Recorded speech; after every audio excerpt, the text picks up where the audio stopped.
Episode 51। हवेली। क्रिश सोनल को देख हैरान था। उसने सोचा नहीं था कि सोनल इतनी सुबह उठ जाएगी, लेकिन अब क्या करे। वो तो उसके सामने खड़ी थी। क्रिश हैरानी से सोनल को देखने लगा और रोहित भी अपनी बड़ी बड़ी आंखों से सोनल को देखने लगा। सोनल ने फिर से रोहित को देखते हुए पूछा, रोहित, तुम लोग पेरिस क्यों जा रहे हो? क्या पापा ने बुलाया है? क्या कुछ प्रॉब्लम हो गई है? बताओ मुझे। रोहित को तो कुछ भी समझ में नहीं आ रहा था, आखिर हो क्या रहा है। क्रिश रोहित को देखते हुए बोला, वो पापा ने मुझे और रोहित को बिजनेस के सिलसिले में वहाँ बुलाया है। बस 2 दिन में हम वापस आ जाएंगे। और रोहित को देखते हुए अपनी पलकें झपकाई।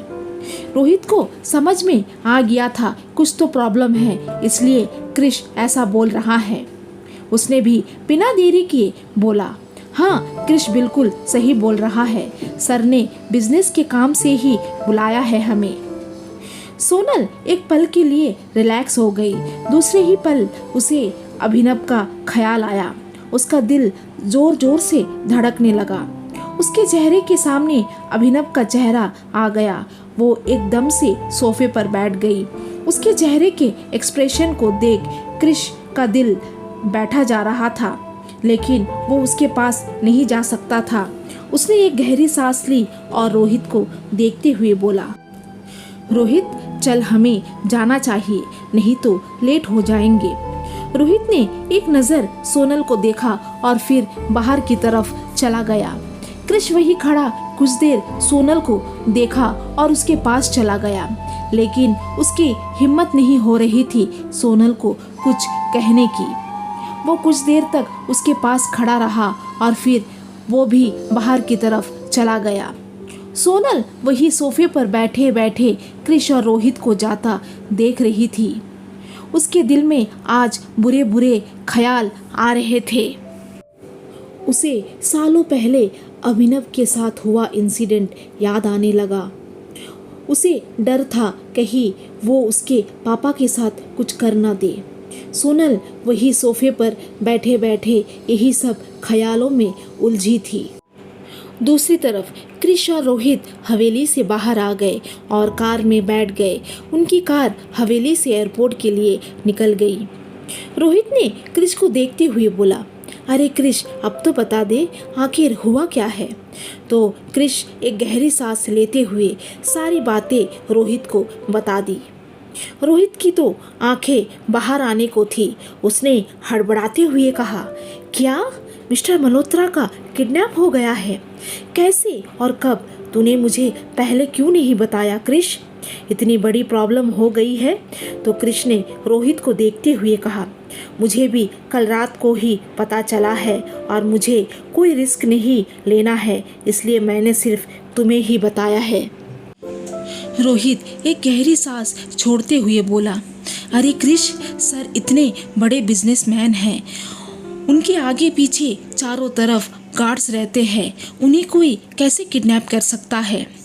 हो ना हो ये कोई अंदर का ही आदमी इन्वॉल्व रहेगा। क्रिश ने भी रोहित की बातों से सहमति जताई। क्रिश बोला, अब वहाँ जाके ही पता चलेगा आखिर एक्चुअली में हुआ क्या है। कुछ ही देर में वो दोनों एयरपोर्ट पहुँच गए और एयरपोर्ट के अंदर चले गए। पेरिस, शाम के 6 बजे। एक अंधेरे कमरे से किसी की गुर्राने की आवाज़ आ रही थी। तुम्हें तो मैं छोड़ूंगा नहीं, मुझे यहाँ से बाहर निकालो। एक बार मैं यहाँ से निकल गया तो तुझे मैं नहीं छोड़ूंगा। तभी कमरे का दरवाज़ा खुला और एक लंबा चौड़ा आदमी कमरे के अंदर आया। उसने लाइट ऑन की और बोला, वो hello mister Malhotra, nice to meet you. Myself Abhinav Thakur. आपने पहचाना ना मुझे? वही अभिनव ठाकुर जिसे कई सालों पहले आपने भरे स्कूल में बेइज्जत किया था। मिस्टर मल्होत्रा एक कुर्सी पर बैठे थे। उसके दोनों हाथ और पैर बंधे थे और 2 आदमी हथियार लिए उसके बगल में खड़े थे।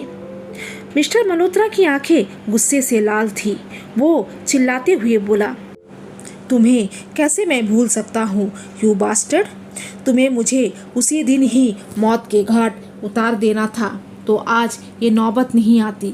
लेकिन तुम ज़्यादा खुश मत हो, मुझे तुम शायद ठीक से पहचानते नहीं कि मैं क्या हूँ और मैं कौन हूँ। मैं वर्ल्ड का नंबर 1 बिजनेसमैन मिस्टर मल्होत्रा हूँ। अभिनव जोर जोर से हंसने लगा। अभिनव दिखने में काफ़ी हैंडसम था, लेकिन उसकी काली गहरी आंखें किसी को भी डरने में मजबूर कर सकती थी। लेकिन उसके सामने बैठा इंसान भी कोई मामूली इंसान नहीं था जिससे पूरी दुनिया डरती थी। अभिनव जोर जोर से हंसते हंसते खामोश हो गया और लगभग चिल्लाते हुए बोला, मुझे तुमसे हर वो एक बेइज्जती का बदला लेना है। तुमने मुझे कहीं मुंह दिखाने के लायक नहीं छोड़ा। मेरे परिवार को इतनी तकलीफ दी। मैंने इतने सालों तक इंतज़ार किया है सिर्फ तेरी बर्बादी देखने के लिए। अब तू तैयार हो जा, तेरे ही सामने मैं तेरी बेटी का क्या हाल करता हूँ। जो बरसों पहले मैंने अधूरा छोड़ा था उसे मैं अब पूरा करूँगा। सोनल का जिक्र सुनते ही मिस्टर मल्होत्रा की आंखें गुस्से से लाल हो गई और वो अपने दांत पीसते हुए बोला, मेरी बेटी का नाम अपनी इस गंदी जुबान से मत लेना। अगर उसे कुछ भी हुआ ना तो मैं इस बार तुम्हें कोई मौका नहीं दूंगा। अभिनव तो मिस्टर मल्होत्रा को ऐसे देख रहा था जैसे कोई पागल उसके सामने बड़बड़ा रहा है। अभिनव के फेस पर एक तिरछी मुस्कान आ गई और वो मुस्कुराते हुए बोला, सोनल, कितने दिन हो गए तुम्हें देखे। चलो एक बार उससे बात कर लेते हैं, आखिर उसे भी तो पता चले आज उसी की वजह से उसके डैड का ये हाल हुआ है। और वो शैतानी हंसी हंसने लगा। उसकी हंसी इतनी खतरनाक थी कि अगर मिस्टर मल्होत्रा की जगह कोई और होता तो वो वही अपने दोनों कान बंद कर लेता। लेकिन मिस्टर मल्होत्रा को उसके ऊपर बहुत गुस्सा आ रहा था। आखिर उसी के सामने उसके बेटी के बारे में कोई ऐसा कहे तो कैसा लगेगा।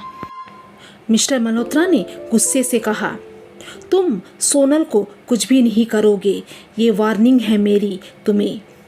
जो सालों पहले हुआ था उसे फिर से दोहराओ मत। अभिनव एकदम से शांत हो गया और गुस्से से मिस्टर मल्होत्रा को देखते हुए बोला, मुझे समझाने की कोशिश भी मत करो। मेरे अंदर जो आग सालों पहले लगी थी उसे सिर्फ तेरी बेटी ही बुझा सकती है। और वो मिस्टर मल्होत्रा को घूरने लगा। मिस्टर मल्होत्रा भी अपनी लाल आंखों से अभिनव को घूरने लगा।